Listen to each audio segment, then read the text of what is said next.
In today's show, we have a special guest who's joining us to discuss, is masculinity toxic? And now, the TNT Talk Show, daring to go where other podcasts fear to tread.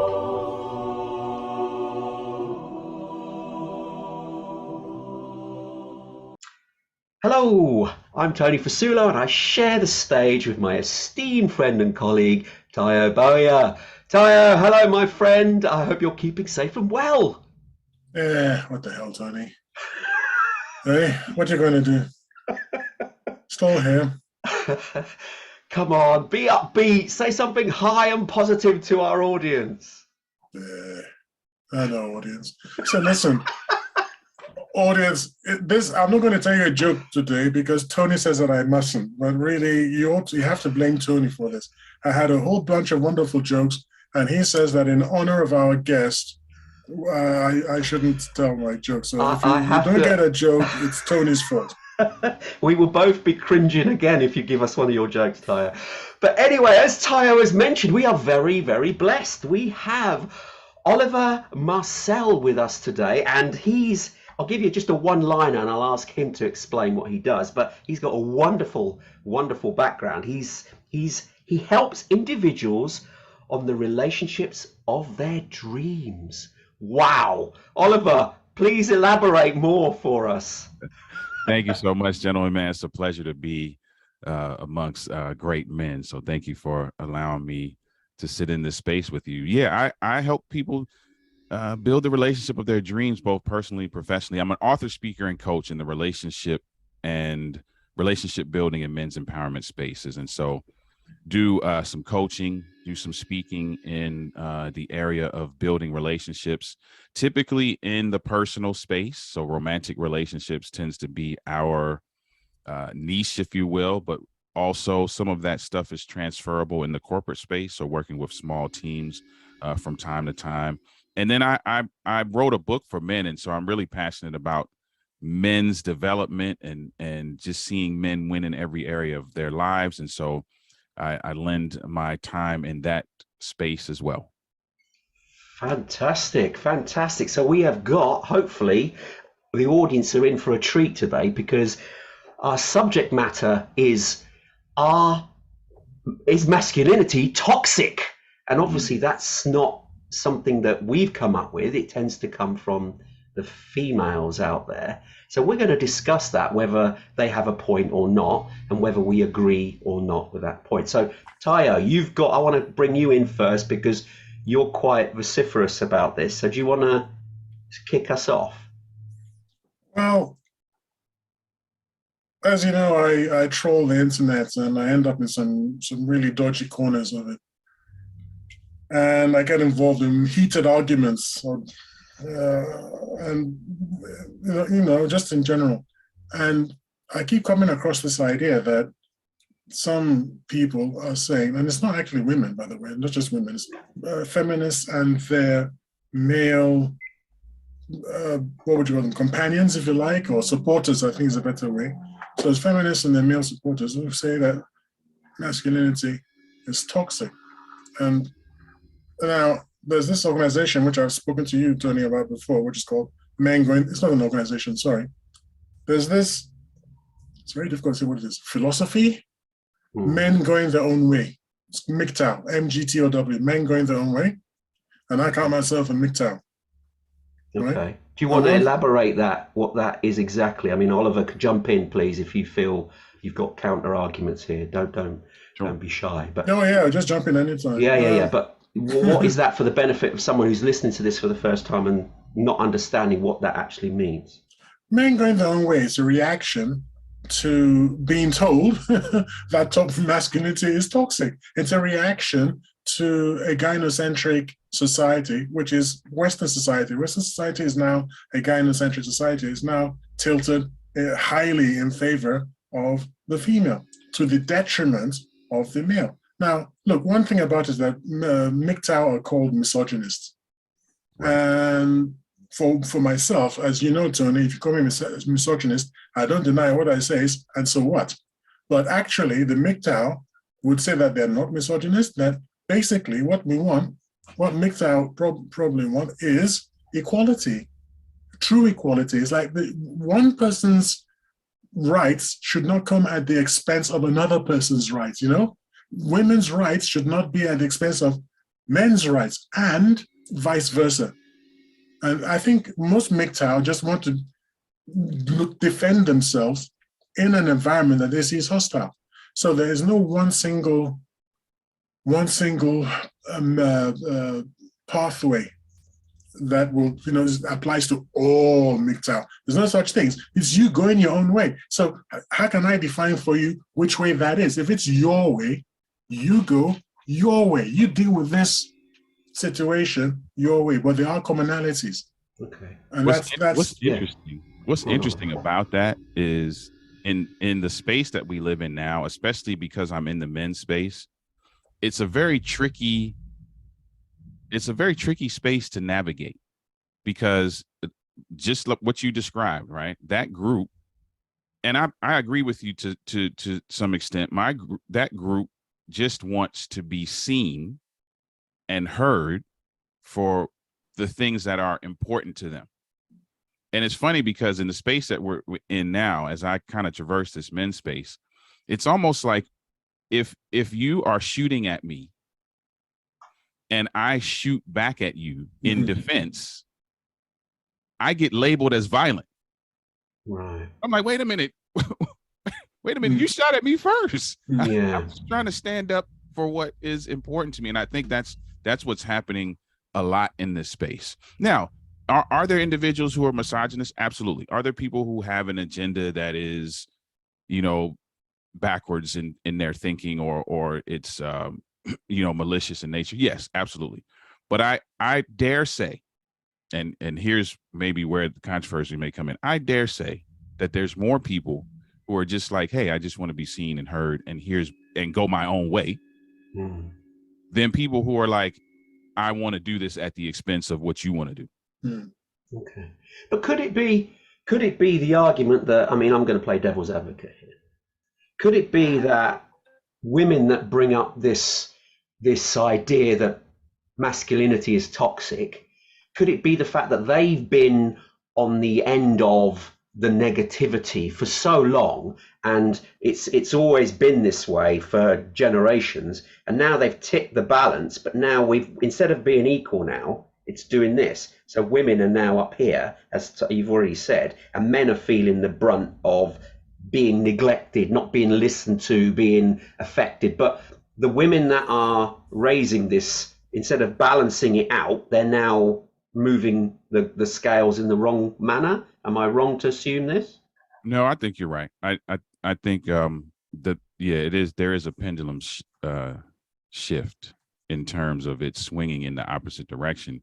It's interesting because I put out something not too long ago, just saying that it's interesting that when people talk about men's empowerment, the very first reaction is, well, what about us? Don't even want to entertain it. Almost. What about you? We're not. That's not the subject matter. Like you know, and so and that's been interesting, because what makes it tough, what that does is that you don't really know where to stand. Because, for example, for me, I'm all about empowerment, but I'm also about building healthy relationships. And part of building healthy relationships is putting yourself in a space where you actually have to think about the other person's needs and the other person's wants and desires and how they like to be communicated to. So then now here's the next thing that happens. When you put somebody in a space to do that, now all of a sudden I'm a beta male because I care too much. I'm a beta male because I care too much. I'm a jerk because I don't care enough. Can't win. Can't win. Where should I stand now? Where would you like me to stand? You know what I mean? And I think that's what's happening with a lot of guys today, is that we just don't know how far to the left or right you can go without being attacked on either side. Go on. I mean, Tyler's Yes, I tried to find where my finger should be. So, Oliver, what we do is we raise our hands and then the other person gives way. Okay, fair I enough. wanted to say something about what you've just. I wanted to address something you said that it shouldn't come in one side's progress shouldn't come at the expense of the other side. I was looking for it just now. I couldn't find it. Unfortunately, I wanted to post it. I remember seeing a poster outside. What I think in America. What do you call? I forgot what they call. What do you call your pharmacist shops over there? Drugstore. Outside a drugstore in America. Okay, yeah. I remember seeing a sign that said X number of men die from testicular cancer. I think it was something like get yourself checked or something like that. Like it was advertising. Don't forget to come in and check yourself regularly. And then someone has scrolled over it. Yeah, well, what about women's breast cancer? And this is what we're talking about. Yeah. We're talking about this person, men's testicular or prostate cancer, whatever it is. Yeah.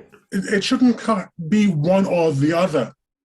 Nobody should. If there was another sign saying, "Don't forget take your mammograms because of women's breast cancer," I don't think we want to strike that out and say, "Yeah, well, what about prostate cancer?"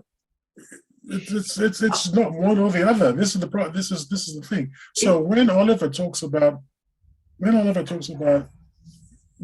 trying to find, well, asking women, look, if we're like this, then we're toxic, and if we're like that, then we're beta males. I think I'm not going to say beta males. I don't know. So beta males. The MGTOW have a different reaction, and it's my reaction, which is, why are you listening to women? See, that's a bit too. See, you're not. No, because we've tried it and it doesn't work. So you know what? If something doesn't work, stop doing it. I think the problem nowadays as well, where this situation has occurred. Let's look back in history over hundreds of years, whoever it is. It's been a male-dominated society, not just in the West. It still is, in the Far East, etc. So that happens. So now, and other places. Well, yes, but now, now that the women are getting a voice and social media has amplified that, you're getting a few that are very passionate. We can use that term. I could use a stronger term, but they're very passionate with their views, and they get a lot of attention. It's like a squeaky gate gets attention. A man sees a squeaky gate, they fiddle with, oh yeah, I need to fix that, and they forget about it. But women now on social media, a lot of them are very vociferous about their position in society. They want to have an equal society in terms of respect and everything else. But I would like to know this argument that they keep coming forward, men and women are supposed to be equal, everything's supposed to be the same. Why is it? I mean, Oliver's touching on it. Where's the balance? I mean, where does a man, when can he still be a man? Or is that now not allowed? Can you not open a door for a female anymore? Can you not do the chivalrous things that a lot of women, and I'm going to say that, like, and that's going to be removed because men are now fearful of doing these little things because they feel that that's a thing they want to do, but now it's being frowned upon. So men's confidence, their self-worth is being trashed because of a few people in society that gets the platform on social media to make out that all men are in this toxic bubble. When in reality, yes, there are some men who are, but clearly that's just a very few minority. Yeah, I would say to Teo's point, why are we listening to women? I agree and disagree. So I'll tell you why I agree. I agree that because I'm of the school of thought that I'm going to be the kind of guy that I want to be.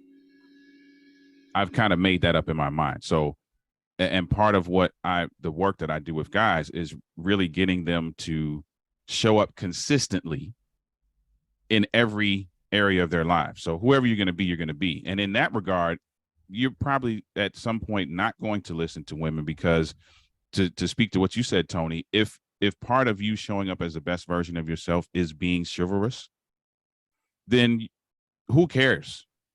If you open the door for a woman and she doesn't say anything, me personally, yeah, I'm gonna feel some kind of way, and I may even say you're welcome. Just put it out there, like yeah. I did it, you know. Yeah. But at the same time, that experience is not going to cause me to stop opening doors, because that's just who I am. Yeah. At the core, that's the type of guy I am. So I agree with that in a sense. The other side of that coin is, and this is where it gets tough, is that we kind of have to listen to them in order to understand how to shape the way we want to be, or to not care. You kind of have to keep them at the table, unfortunately. The thing is that they're coming to the table in such a manner that almost eliminates us. So it's not even, Tony, about equality anymore, I feel like. I feel like that's where it started. Right. We want to be paid the same. We want to be, because it was so male dominated. I think of an instance here in the States where there was the Today Show, very popular morning show. Yeah, I've seen and there it. was a huge disparity, even though both of the people, the personalities, were just as popular. I dare say that Katie was even more popular, but the disparity in pay was ridiculous. And then when it came out, there was this thing about, women need to get paid the same. I get that, but now I think it's gone beyond that. It's not about equality anymore. It's about we are at the top of our game, and since we're at the top of our game, we don't need you anymore. Interesting, because I mean, Tyre and I did a show. Do you remember the show we did about the sports, where we decided in a way, in a strange way, in the way that society is at the minute, that all sports should be gender neutral. If they want equality, equality is in everywhere. You've got to be equal in everything. So in that case, let's do it in the sports arena. Let's make sure all sports are the same. There's gender neutrality. So if you want to play football, American football, you can have women playing, but then the consequences are the consequences. You see, the fundamental thing that a lot of people miss, and there is a biological difference, regardless of what, attitudes are and the way the world works, there's still biological difference between the male and female species. And, men are biologically, physically stronger. So there's going to be some things that most women, I'm not saying all, because there are some strong women out there, slightly different, but the majority of women just are not physically as strong as a man. So there's a difference there. So having equality across everything doesn't make sense, purely for their safety, first and foremost. But yes, you can apply that to most other industries where strength is not a requirement, but you can't have it across the board. There has to be differences. I mean, I don't want to digress on. Go on, I'll let you jump in. I want to address something that Oliver said. It's not just a question that women were saying they want equality, okay? They want equal pay, whatever it is. It's that they want privilege. And this is what the MGTOW really gets down to at the end of the day. Because there's this, I've told Tony about it, and I think I mentioned before on the show. There's something called the red pill. You know about it, Oliver? Yeah. To become red pilled is to become aware of the true nature of women. Because unfortunately, we were brought up that girls were made of sugar and spice and all things nice. And many of us believed it. And this is why we didn't open doors because it's innate in our nature to open doors. It's because we grew up in a society where we were taught that you open doors for women as a sign of respect and chivalry. But there are other societies where people are not taught that, and it's whoever gets to the door first, fine, right? So we are disadvantaged in the West. Men are disadvantaged in the West because if they were brought up at one time, I think the three of us are generally around the same age. I'm probably the oldest. I don't really know, but we're generally around the same age, and we're not really sort of millennial or Gen Z or anything like that.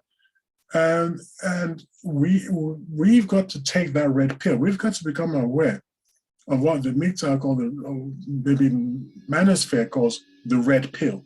so that we know how women really are. We've got to, first of all, disabuse ourselves of the notion that women are nice and are made of all things, nice and sugar and spice, etc., etc.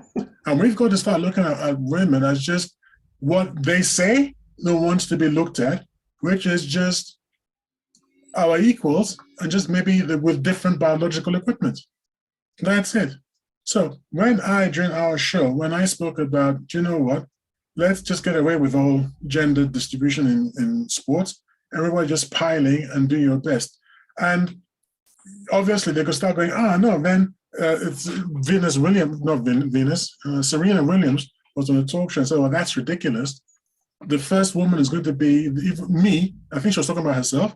She said, I'd be ranked like 1,500 in the world. Because I think she was beaten by college students. Am I correct? Does anybody know about that? I don't think so. I mean, she did have an exhibition game against somebody who did say he could beat her, and he hadn't. No, you're thinking about some guy. He was drunk and again he beat both girls, didn't he? No, I'm talking about the college students, the 15 or 16-year-old. Anyway, the important thing being, she said, she admitted, publicly, that's ridiculous. And it's the same thing when it comes to business. If you really want to compete with men, men, fought for things, fought to get to where they are. And if you want that place on the board, you fight for it. It shouldn't be handed over to you. Now, when I see a woman who's the CEO of Twitter, is she, or something like this? Not Twitter, sorry, CEO of YouTube, and one has just taken over Wikipedia. I don't feel like they've earned their place. I feel it was given to them. Even like when we see, black people. You can't say that. Oliver and I said I feel. I can say what I feel. All right, fair enough. Oliver and I are both black, so I think I can say it. If I say a black person in position of, authority or somewhere, nowadays, I wonder if he or she earned it or if it was just given to him or her. That's not how it should be. I should be able to look at someone who's in a position of authority and think, yeah, that person earned their spurs. So this is far away from toxic masculinity, but the idea is that if people are calling you toxic just because you're a man, simply because you're a man, then I think we need to ask ourselves, where did that come from? Who's propagating the idea? And mark that person down as the enemy and treat that person as an enemy. And I'm saying that right now, in Western society, women are the enemy of men, and we should treat them as such. That's the whole of my thesis. Interesting. That's a bit too strong, in my opinion. But okay, I don't know what you think to that, Oliver. I don't know if I would go as far as to say they're the enemy. Yeah. I do believe that there are some scenarios now where we have created terminology and we've created definitions to that terminology that put us in that position. I do believe that there are some instances like that, because some of the things, if you look at toxic masculinity, what sometimes people say toxic masculinity is, it's, to go back to what Taya was saying, which actually is a great point. I hadn't really thought about it like this, but some of the things that you see in toxic masculinity are actually things that we were taught make up a good man. Yes. Years ago. Like, if we're really going to be honest about it, like some of the stuff, just controlling others, we were taught to control the situation, and we were taught to, man up and do certain things. And now all of a sudden what we're seeing is it's like, you're not supposed to be that. Like, that's bad. So it could be, and I'm just kind of spitballing this now, that we created these social constructs thinking that this is how society would be. And then one day somebody got up and challenged it, and they just had a strong enough voice to make people think, oh, well, maybe that isn't how it should be. I'm still perplexed, to be honest, where some of these, as Taya has mentioned, some of these previous beliefs that we've been brought up with turned out, whose opinion was it? Surely it's an opinion. If we were to actually ask the majority of women whether they believe that if a man resorted to chivalrous acts, it's toxic, whether they genuinely would answer in that manner. Or is it because they feel they should answer that way? Because, as I said, this small minority who are very loud, who are very, boisterous, they get their platform, they can air their view, and people listen to that, where in reality, they don't necessarily agree. I mean, we touched on it before, Tyre, where we said about the silent majority. That silent majority is in the middle. They don't want to speak up because they may, I mean, I can't speak for them, obviously, but my belief is that they don't actually agree with this. They don't. They like the separation of a man being a man and a woman being a woman. They like it.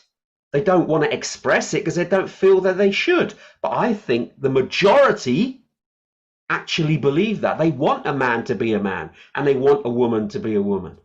But they in this day and age, they feel they have to be quiet because their views is actually not the norm. But that's because of this social media platform that seems to make the edge cases become the norm, when in reality it's not. I don't believe that. I believe that the it's like a cancer that's spreading through society, and the source of the cancer is a bunch of Marxists in universities. That the Marxists have got a hold of our education system, and they are training the new generation to think a certain way. So you're not swimming against somebody with a bullhorn that's screaming very loudly on Twitter or on whatever platforms you're talking about. You are fighting against a sinister movement, if you want to call it a movement. It's actually a coincidence of ideas rather than an organized confluence of people doing, acting in a certain way. It's a happenstance of time and place. But if you get enough people, it's feedback loop. Marxists hire Marxists, teach Marxists, hire more Marxists, teach Do you understand? It's like what we call woke, if you like. The woke teach and indoctrinate people to become woke. They go into industry. They employ more woke people. That goes back into the education system and more. So it's like that. It's like a feedback loop. It's not some mastermind. There's a lot of people talk about Soros, being with his money and everything. I don't think it's like that. I think it's just it's a Soros. Who's Soros? Oh, is this Soros? George Soros. George Soros. Oh God, we're getting into conspiracy territory. It's not. I'm saying some people say. I'm trying to say that it is not. I'm actually saying it is not that. That what it is that it's a feedback loop.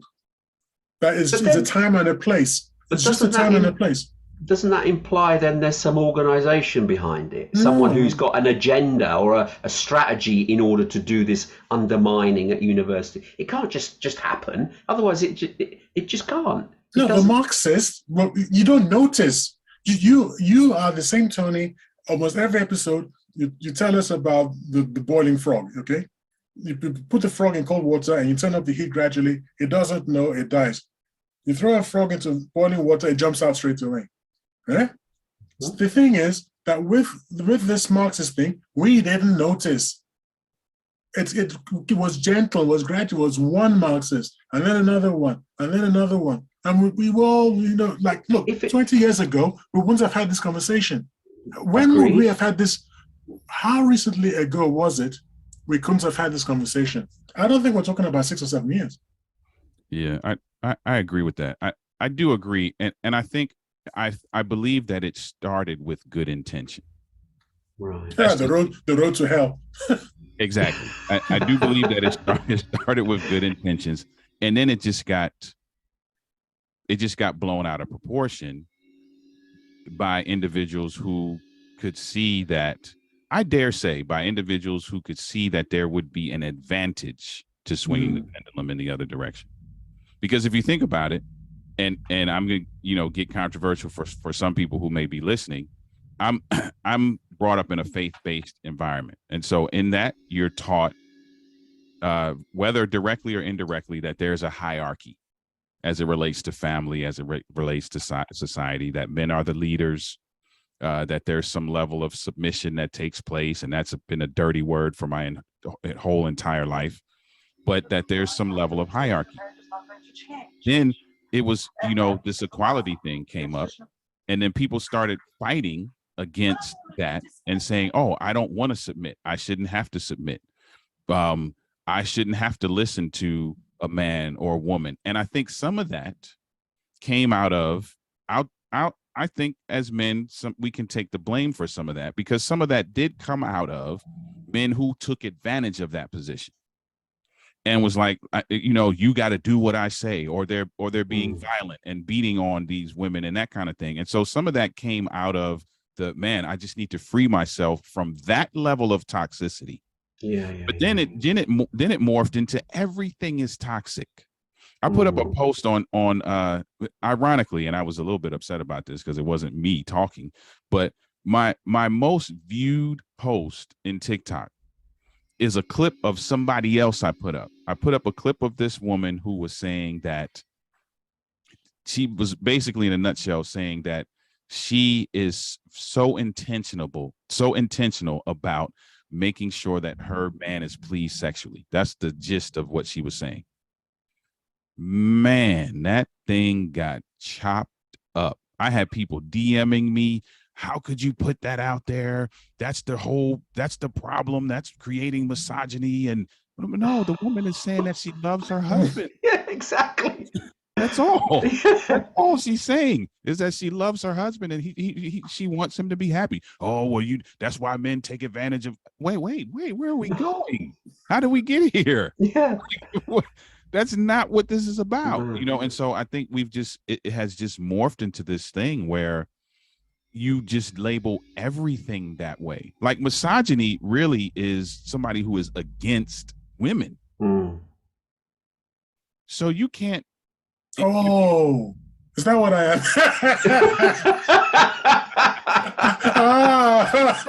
No, I get it. So I am a misogynist.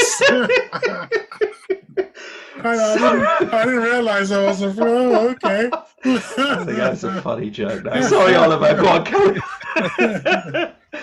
Yeah. So, but here's the thing. Now everything fits into that category. You can see it everywhere, can't you?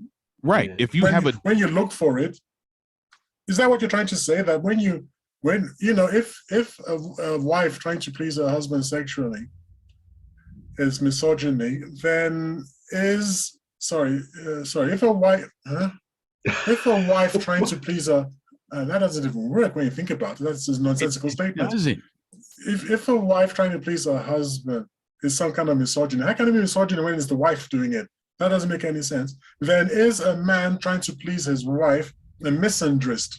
Does he hate men because he's trying? Do you understand? Now, when you think about it, you go, "Hang on, that doesn't even make any bloody sense." He's not forcing her to please him sexually. She wants to do it. Yeah. So if a man wants to do something for his wife, does that make him a man hater? It doesn't make any flipping sense. You know what's crazy about that, Teo, is that if I put up a post about a man meeting his wife's needs, man, the praise is through the roof. So I'm like, okay, that's the exact same thing. Yeah. Yeah. So how is it now that she's talking about it automatically makes, like, they were assuming stuff about her husband and she didn't even say anything about it. They were like, oh, well, see, so he must be, he must be advantage and he must, he wants his needs met over her. She didn't say none of that. And so that's what I think the problem is that now everything has been labeled that way. So if I want to stand up for myself, if I want to better myself, if I want to empower myself, it's all misogyny now. Oh, good God. And by extension, it's toxic masculinity that you're displaying. Right. by extension. That's toxic masculinity. So in other words, toxic masculinity, from this point of view at any rate, toxic masculinity is actually anything that takes away the perceived advantage of women. If you do something that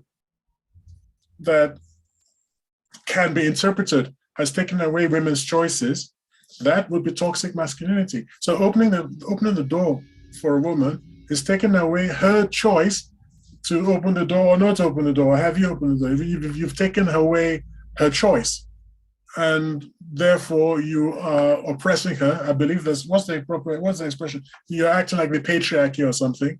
Right. And, Patriarchy. Yep. Yeah.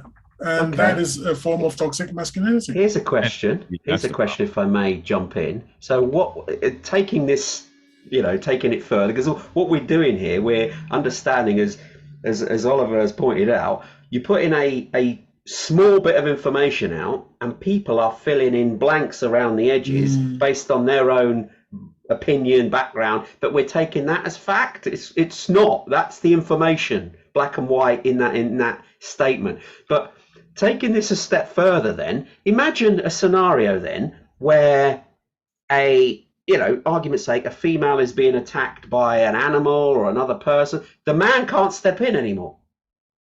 Wow. No? Think about that. Can I step in now to protect the female because I feel it's my duty, how I've been brought up? I'm now saving her life by whatever means possible. I will be chastised as being toxic for stopping her from being affected. Do you know what I mean? She had a choice to protect herself, so I shouldn't be involved. No, if you don't protect her, then you'd have failed and you'd be called a beta male. No, I'm serious. Right. I'm serious. What about the door opening? I open the door, like you said. You open the door. I'm being chastised for taking away her choice of opening the door. Why am I doing that? So the same would apply. Take it a step further. If she's in trouble, why should I be interfering? Why? Because you're a man. Because in those circumstances, when it comes to putting your life on the line, you're supposed to. When it comes to taking risks, like financial risk, if you don't want to get married, because it's stupid to get married in the West nowadays, okay? Getting married in the West now is an act of self-harm. Because you go to court, you're going to lose your house, you're going to lose your children, you're going to lose 50% of your pension. And like any MGTOW, I would say to any young man, you don't have to get married. What you do is go out there, find a woman you hate, give her your house, give her your 50% of your pension and half of your money. Cut out the middleman. Don't worry about getting married. Just cut out the family code. Just cut to the chase, right? Very good. Yeah, exactly. So when it comes to that sort of thing, look at the war in Ukraine, right? I was talking to Oliver about this. What percentage of people leaving the country when war broke out were male? 10%, if that. Yeah, if that. Yeah. Right. Everybody who piled onto the train and got out were women. But if it comes down to equality, it's like, well, hang on. Why is anybody going anywhere? Everybody grab a weapon, and let me be honest about it. As I said to Oliver, I've seen videos of corpses of women who went to the front in Ukraine. So some women stepped up to the plate, some did.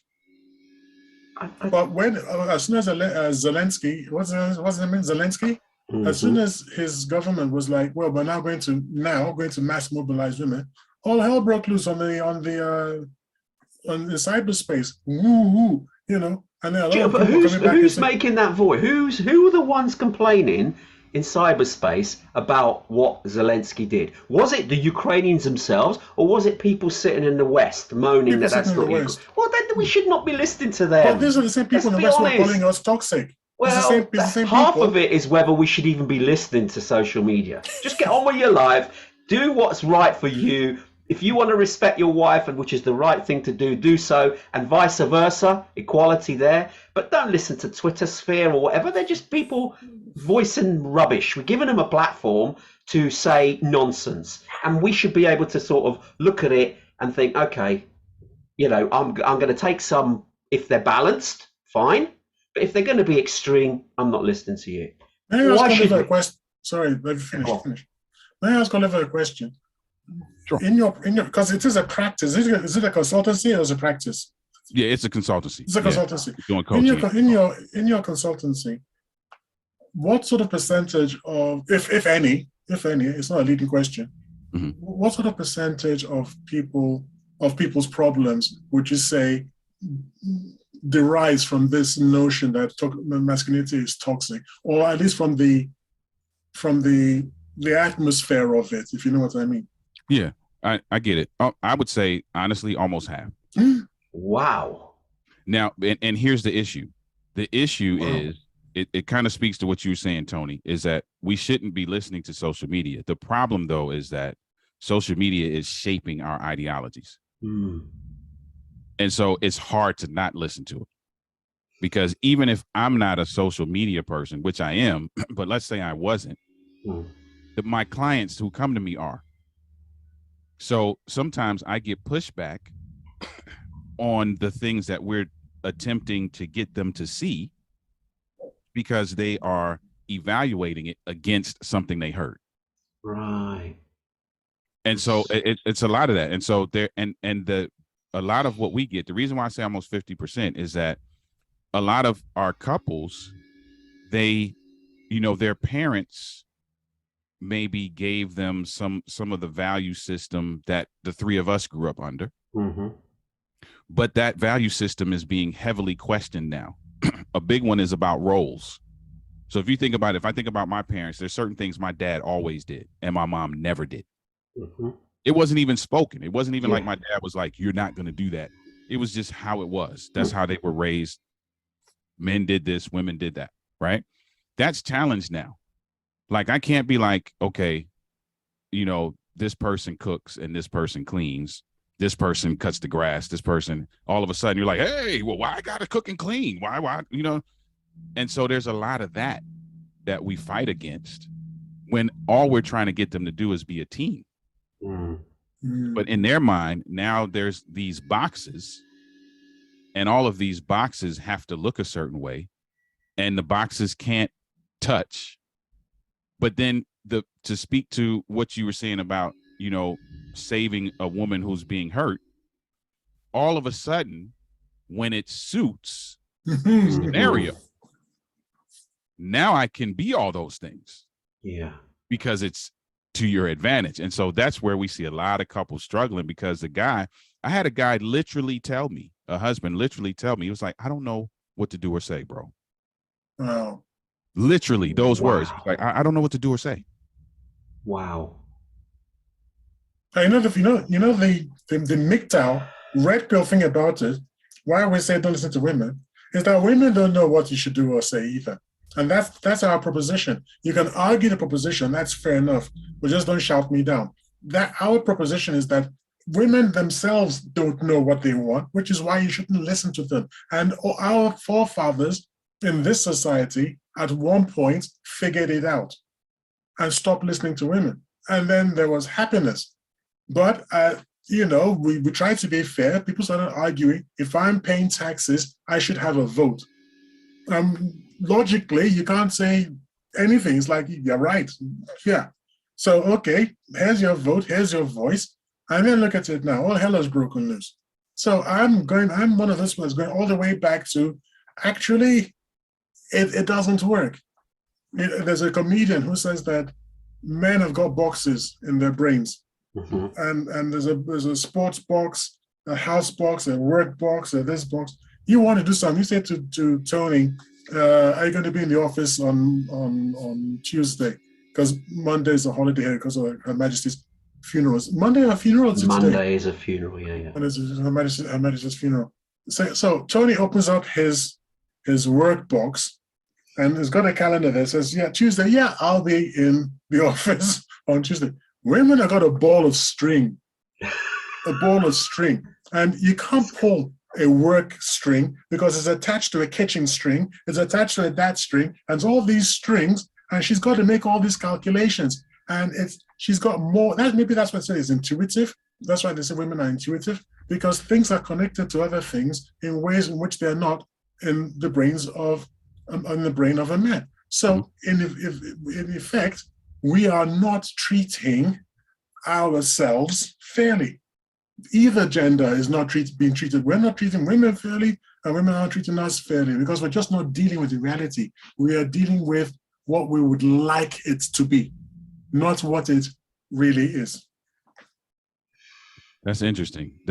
So what I hear, and I'm speculating based on what you said, is that we go back to a time where the hierarchy is very pronounced, where men are I'm using this word for shock value, the controlling entity in society. The problem is, how do we handle the pushback? Because the pushback with violence. With violence. No, hang on. What, men are the ultimate arbiters of violence. Women are the ultimate arbiters of sex.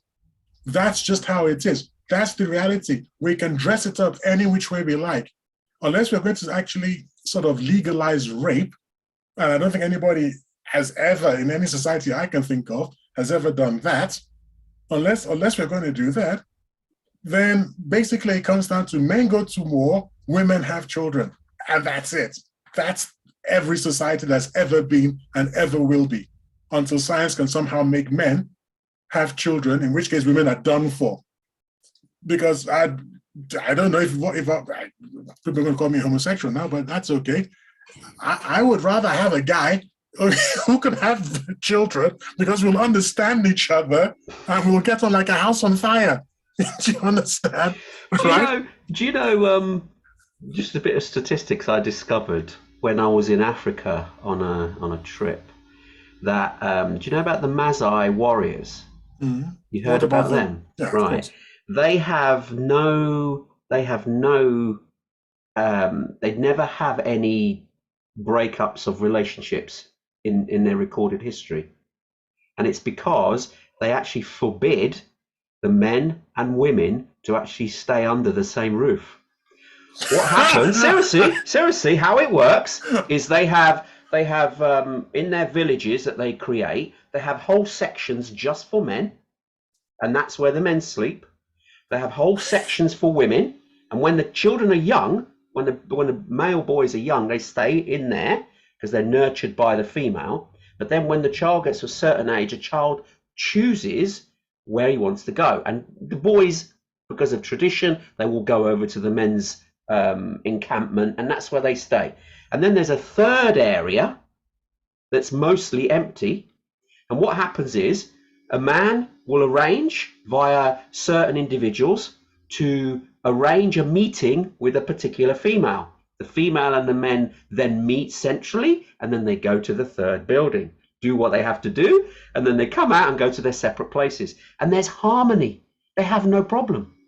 I got to look this up. I've never heard of this before. Yeah, honestly.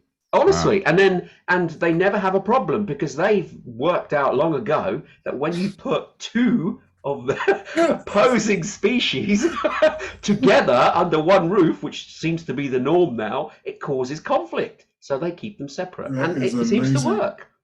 Maybe we should start a social media platform and go, let's bring this back. Well, women always want to invade your space anyway. This is the thing. Boy Scouts. Well, the girls had to come in and join the Boy Scouts. Why? You had the girl guides. They're separate. They're girl guides. They are separate. It's separate. You're behind times. Can you back me up in this, Oliver? Do you know about it? Yeah. They're for gender fluid folks. Yeah, they're making exceptions. Not gender fluid. No, not gender fluid. What? They're actually making boys and girls together. Girls in Canada and America wanted to join the Boy Scouts, and then they couldn't find a reason to keep them out, so they joined. Even though they had the girl guides. I did hear something about that. Yeah. I was thinking about, because I know there was a case where it was somebody who identified as a boy or something, and there was a big fight about that. No, not that. That's nothing to do with it. And then my dad's social club here in London, when he was alive, took me to a social club, and the women, I was like, what the hell's going on here? Because it was a gentleman's club. So a few years ago, they had a meeting, and they said, we've got to let the women in. And then Rotary. Rotary used to be a male-only space. So if you create a male-only space, women will want in. It's their nature. I'm trying to teach you guys about the nature. It's just being red-pilled. You have to understand the real nature of women. And it's for the guys to say, no, niet, But every now and then we forget, as a species, as a society, we forget. We think, yeah, why not? Let the women in. There's no problem, And then we learn, that's why we used to keep them out. And then we separate again. So it's a sinusoidal waveform. It's back and forth, and it's a cycle. So is that what Oliver? Isn't that cyclical? Yeah. But isn't that what life is anyway? It's a cycle. We have to learn all over again. Okay, even now, right? I said at the beginning, you've got the men that had the authority in society, and the women were treated down below. And in Eastern nations, that seems to be the case. Now, obviously, we've tried to balance it, but it's gone the other way, and it's now gone this way, where women are above the men in so many areas. We just need to be sensible, and eventually we'll get a balance where we're equally working with each other. I know you're saying no, but I'm a positive person, unlike you. I feel that there's hope. When we've got people like Oliver in the world, there's hope because people can fix it. And all it needs is just people to calmly, not emotionally, sit around, understand their wants and needs, and see how they can be aligned. If they can't be aligned, then guess what? The relationship, it's better to split up rather than put up in that instance. But if you've got enough compatibility between the two, you like each other, then you have to compromise. That's what happens in relationships. You can't just have one person be superior to get all their needs. Otherwise, it's just like narcissism. But does Oliver agree with that? Well, I think I'm gonna answer that with a question. What do you think, Tony, needs to happen in order for that balance to take? Because you guys answered my first question was, do you really believe that we can even make that shift back? And I know Teo doesn't believe that. I'm pretty sure he doesn't. Yeah, he doesn't. So what has to happen in order for that to take place? I think social media, for a start, is not a helper here, because you get fringe views because a lot of people, when they first look at this, they have a point of view, a point of reference, and then when something new comes along and a lot of people are liking that view, their image of where they thought their standing is altered because they see that attention on this particular way. I think, maybe mine is wrong. That sounds interesting. But I always believe that I should help and be part of my family. But they're telling me I've got rights, I've got to stand up. I don't know. That seems quite right. I quite like that too. And so it undermines their belief system that they had before because this is popular. So social media is used in a negative way in that example. I think there has to be investment somehow to make, how can I describe this? Somebody with authority, someone with putting a common sense message that, look, we need to get this, not in an argumentative way, in a proper discussion way where values are important, where as long as people respect each other, you can accept these differences. If one enjoys being not subservient, that's the word, but looking after their partner, if it's male or female, in a particular way, let them do it. It's their life, their family, their hopes and dreams. They want to do that. They don't have to fit into a box that a few on social media seem to frame that everyone has to fit into that box. Those people. Are you happy with that, Oliver? Are you happy with that answer? Well, here's the thing. I think that from an individualistic standpoint, we can do that. So, like, for example, I have the ability to work with the husbands of the couples that we talk to. So there's a chance that we can even things up in that regard. But I think holistically, I think it's going to be tough to fix this because there are as many relationship coaches as there are, as many men's empowerment coaches as there are more people who are purity culture folks and who are individuals who are actually coaching women to recognize toxic masculinity and buck against it there's probably even more of those. Because like Wow. the post that I told you about that I posted, I had coaches DMing me. How could you be in the relationship space and post something as patriarchy as that? And like I had purity culture folks coming at me, you know, and so I think it's going to be tough because yes, we have social media, and social media we can argue is, you know, we spread this false propaganda and ideologies that people pick up. But then you have professionals. So even if we were to get rid of social media, now we still have to go against all of the professionals that have come up over the last 5 to 10 years who are champions for that. The women's empowerment movement is incredibly large. And listen, I'm not, hear me, for those of the listeners who are listening, I'm not saying that that's a problem. But what I'm saying is because it's so large, there's a significant segment of that that strictly goes after these kinds of topics. Now, Wow. I think Tony's, you've said, you've intimated that Tony's solution doesn't work, which I have already felt. So what is your solution? So my solution is almost positive and negative. I honestly don't believe that we shift this thing holistically. I don't. And I could be being pessimistic, and I could be. But for me, what I've chosen to do, because in the beginning, I was just like kind of down, to be honest, like, man, I'm fighting a losing battle here. So for me, what I've chosen to do is the people that I come in contact with, we're going to do our best to make sure that those individuals show up the best way they can. And then hopefully the individuals that they encounter see some level of success in the way they operate.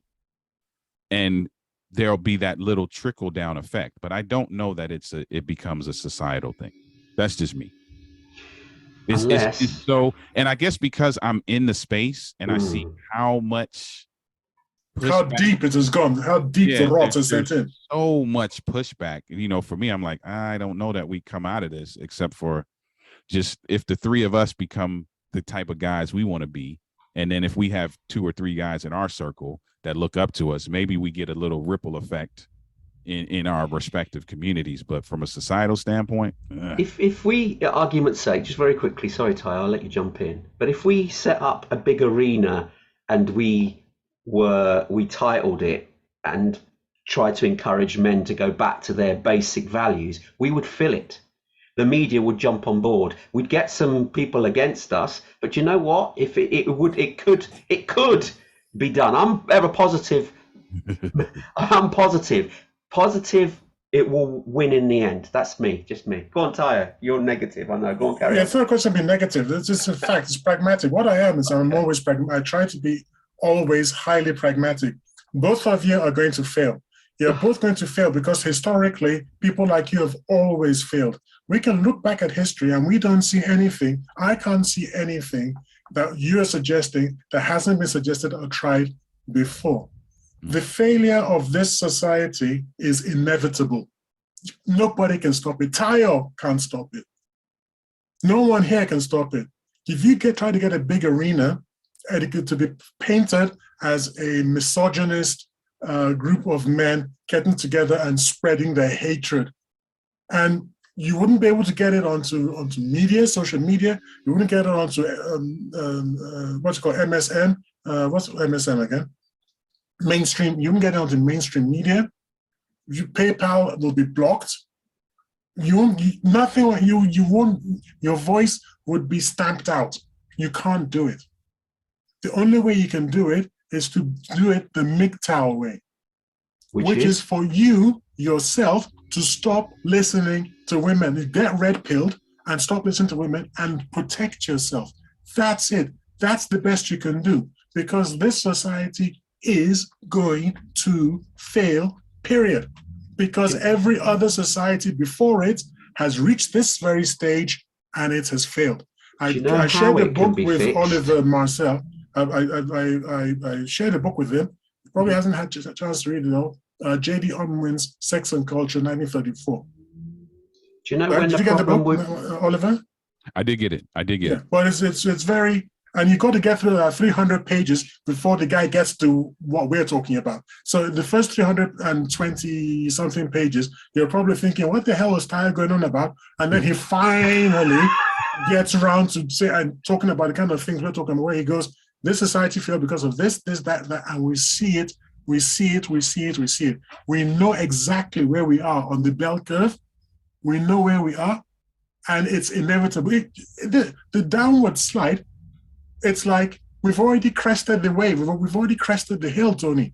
So we can't fix this. Bring it back. Do you know how you fix it? You create a incident that galvanizes nations against it, an external threat. That's exactly the thing that happened after 9/11. When 9/11 happened, it galvanized the American public to back the government because there was an external threat big enough that was threatening to undermine the society. So if something like that was to happen, it will galvanize the whole country, not just the US, but the West, against a common enemy. And look, mind you, it's starting to be fabricated as it is.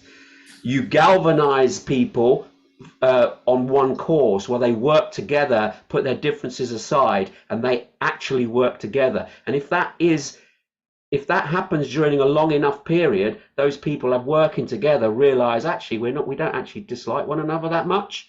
And those past differences that we used to pick on have been sort of sidelined. And that's the way to fix it quickly. But it does mean a conflict of some sort that galvanizes the nation. Sorry, Oliver, I'll let you jump in. Well, I was going to say, think about this while I'm saying what I'm saying, but what would that thing be? Because in my mind, I'm in a very tough place between the two of you. It's a place where you shouldn't be, which is on the fence. Tony knows everything about the fence, man. Tony built the fence. He actually built it, man. He owns it. Okay? He's got a little spot. Tony's place. Forget the fence, man. because here's the thing. I agree. Tyler, I agree. I don't see this coming back. That's just me. The flip side is, though, I'm in a space where I want to see relationships thrive. Mm-hmm. And so to do what Tayo suggests, for me, is going to kind of be at the detriment of building healthy relationships. Because if I tell the guys, listen, stop listening to her, then I create conflict. And now they're coming back to me about how do we manage conflict because he's not listening to me. But then on the other side, the thing that maybe could be the catalyst for change is the breakdown of the family. But again, going back to the other side, the flip side of that is the breakdown of the family is actually being championed now. What? Because you can live on your own. You don't need a man. You can raise that child by yourself. You don't need his involvement. You might need his money, but then there's some entities that are like, I don't even need his money because I'm, and so we can't even use that as the catalyst now, because that's what it used to be. When I was growing up, you would hear a lot of people talk about how the community is being broken apart because the family structure is being broken apart. We need to bring fathers back to their kids. And there was that push when I was younger and in my 20s, that you don't hear that anymore. So we can't even say that's the breakdown of the community could be the catalyst for that. But would it really? I don't know. And when you're talking about an external threat, you could go up against Russia and China if you want, but you're going to need men to fight. When was the last time America won a proper war against the near peer? Right? When was the last time they won a war against the near peer? It's okay to go up and beat up the Taliban and beat up the Iraqis and the Syrians. But when you go up against the Russians and the Chinese, man, you're going up against near peers. It's a whole new ballgame. You're going to need men on the battlefield. And you've just spent half a century telling men that they're sissies, basically. And they're not going to be able to defend you.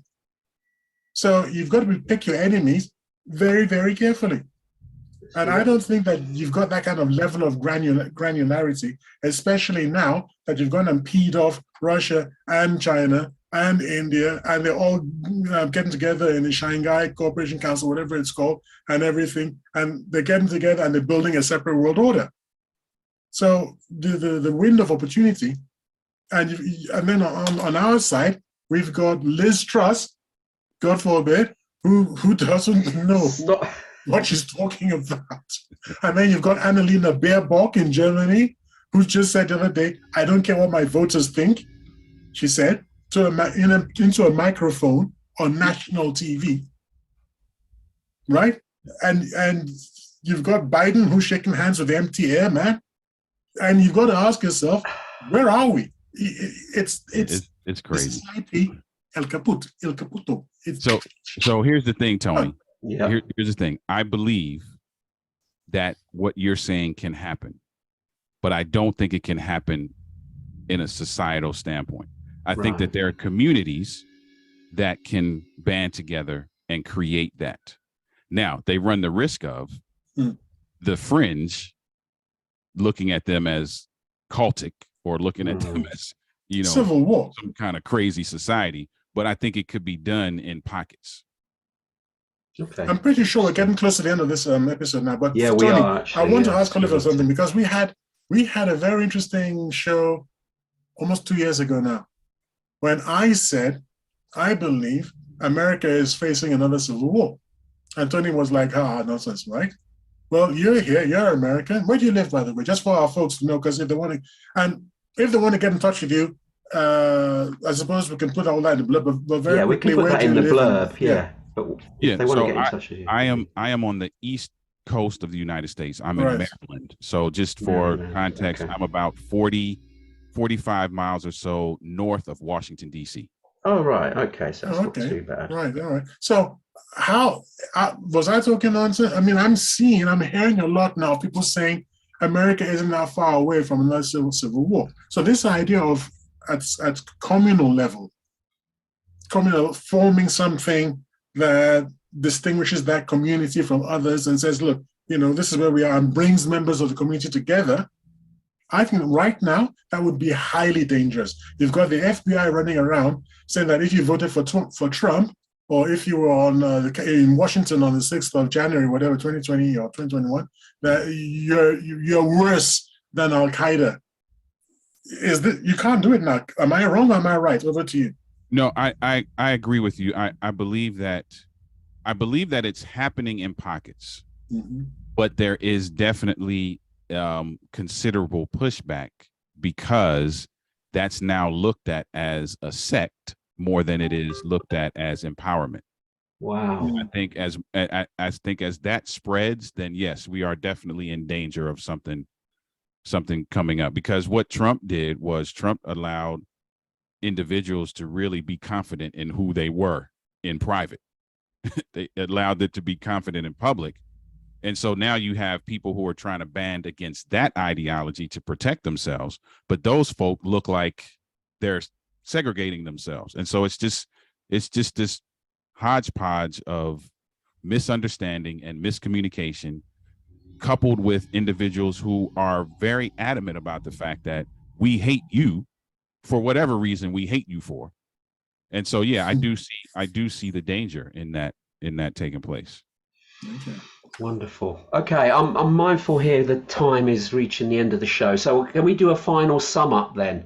Do we agree or disagree? Is masculinity actually toxic? Oliver? I believe that holistically it's not toxic. Woo, that's a real. I already hear people. I can already hear the shotguns clicking. I can already hear it. I believe that there are individuals who are proprietors of bad judgment and are proprietors of negative ideologies towards women and society in general. But I think that the types of things that are being thrown at us as men are not, they're not valid all the way around the board. And that's just from me working with the guys that I work with who are confused about what they should do because they want to be good guys. They do. The guys that I deal with, I can't speak for everybody. They want to be good guys. But the stuff that they're saying, the ideologies that they have been brought up with are being labeled. Everything they do is being labeled. Nothing is being labeled as, yes, this is good. Just very strange, actually. Okay, Tayo, final words from you. What's your view? Is masculinity toxic? I'll tell you what, if you think masculinity is toxic, why don't you go and find a society built by women and live there? That's what I'd say. Find one. Go on. Is that a challenge to me? I'm asking you. No, I'm saying to anybody looking into the camera direct, if you think masculinity is toxic, go and find a society built by women. Well, you know There they got that isn't one. movie. You know that new movie, The Woman King. So Yeah, The well, Woman in their King, heads what they is always do that? it, but I know, in their heads they always think they can. But You can- I know, I watch Survivor, Okay. and I watched the episodes of Survivor where they separated the tribes into men only and women only. And we're still waiting for a women-only tribe that actually succeeds on its own. Yeah, but So you're is now toxic? you- Is masculinity toxic? The challenge is on the ground. I Prove think- Tayo wrong. I think it's the words that have been used. Like I said, I think the original context was to try and single out those men that were actually misogynist, and they referred this term, and now it's been labeled now as almost everything a man does is toxic, and it's just the movement of the term, and it's spread where it's become too broad. So no, it's not. There obviously are edge cases in society that do match this, but it's not by any means anybody else. So that's my It would be view. lovely to bring Oliver back Yes, and to bring we in have to get him. two women who We believe have to. that men are toxic. Well, because I'd love to have three. This subject is that would be definitely worth fun. repeating for sure. But Oliver, it's been an absolute pleasure having you on Absolutely. the show, sharing your insights. It's been brilliant having you as a guest. I hope you've enjoyed our short connection on here. indeed, it was awesome. Thank you. Brilliant. We'd love to have you back on the show. So My honor. I'd be honored. we'd love you. Anyway, thank you all our listeners out there. But unfortunately, we have reached the end of the show for another week.